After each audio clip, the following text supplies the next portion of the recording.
Bonjour, aujourd'hui je vais vous présenter quelqu'un de très spécial. Il s'agit de Malala Yousafzai. C'est une jeune fille courageuse qui se bat pour le droit de tous les enfants à l'éducation et contre les talibans. Malgré beaucoup d'obstacles, elle n'a jamais baissé les bras et a toujours défendu ses idées. Elle a même failli en perdre la vie. Je vous parlerai de qui est Malala, de son parcours, des prix qu'elle a reçus et du discours émouvant qu'elle a fait à l'ONU. Voici son histoire extraordinaire. Malala Yousafzai est née le 12 juillet 1997 à Mingora au Pakistan. Son père lui a donné son prénom en l'honneur de Malala de Maiwand, une combattante célèbre de l'Afghanistan. Dès son enfance, elle comprend que l'éducation est très importante, car son père est un militant pour le droit à l'éducation. Il a même ouvert une école pour permettre aux filles d'étudier. Il dénonçait les talibans qui voulaient empêcher les filles d'aller à l'école. Il a toujours encouragé Malala dans son combat. Elle est devenue le symbole de la résistance aux talibans et du droit des filles à l'éducation pour le monde entier. La mission de Malala est de permettre à tous les enfants du monde, surtout aux filles, d'avoir accès à l'éducation. Selon elle, l'éducation est la meilleure arme contre les talibans. C'est à l'âge de 11 ans que Malala a commencé à être connue du grand public. Elle a fait un discours pour dénoncer les talibans qui brûlent les écoles pour filles et qui tuent les personnes qui ne pensent pas comme eux. Sous un pseudonyme, Malala participe aussi à un blog où elle raconte les violences faites par les talibans depuis qu'ils ont pris le contrôle de sa vie. Son identité a été découverte quelques mois plus tard. À partir de ce moment, elle reçoit plusieurs menaces de mort parce que ses idées dérangent les terroristes. Le 9 octobre 2012, à l'âge de 15 ans, Malala est victime d'un attentat organisé par les talibans.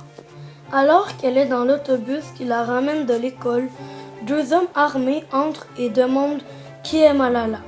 Ils lui tirent alors en plein visage. Très gravement blessée au cou et à la tête, Malala a été soignée dans 3 hôpitaux différents avant d'être transférée dans un hôpital du Royaume-Uni spécialisé dans les blessés de guerre. Elle a eu plusieurs opérations et sa guérison a duré 4 mois. Miraculeusement, son cerveau n'a pas été touché. Son histoire a fait le tour du monde et Malala est devenue une héroïne de la lutte pour le droit à l'éducation. Elle n'a jamais abandonné son combat malgré les menaces et l'attaque qu'elle a subies. Malala et sa famille sont restés au Royaume-Uni, puisqu'ils ne seraient pas en sécurité s'ils retournaient dans leur pays d'origine. Elle a écrit un livre où elle raconte sa vie. Ce livre a été publié dans 21 pays différents. Les talibans n'ont pas réussi à la faire taire. Malala rêve de devenir première ministre du Pakistan pour changer l'avenir de son pays et permettre à tous les enfants de pouvoir aller à l'école.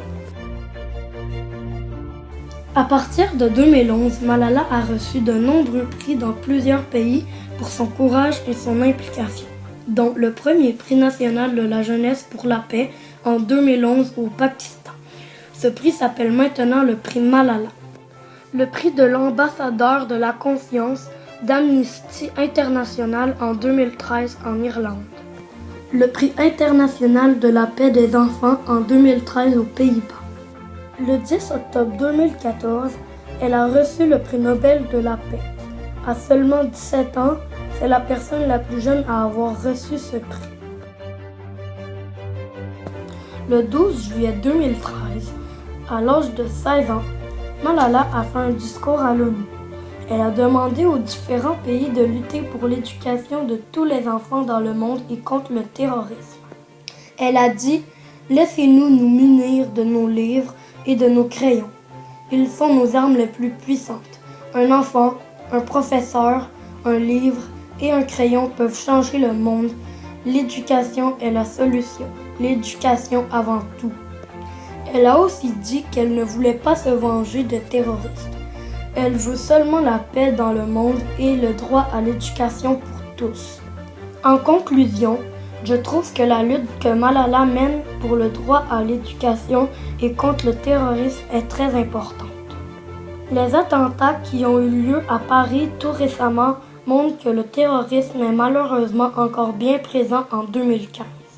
C'est également triste de savoir que beaucoup d'enfants dans le monde n'ont pas accès à l'éducation et ne peuvent pas espérer faire le métier dont ils rêveraient. Je trouve que nous avons beaucoup de chance de vivre dans un pays en paix où tous les enfants peuvent aller à l'école. Bravo Malala pour ton courage et ta détermination.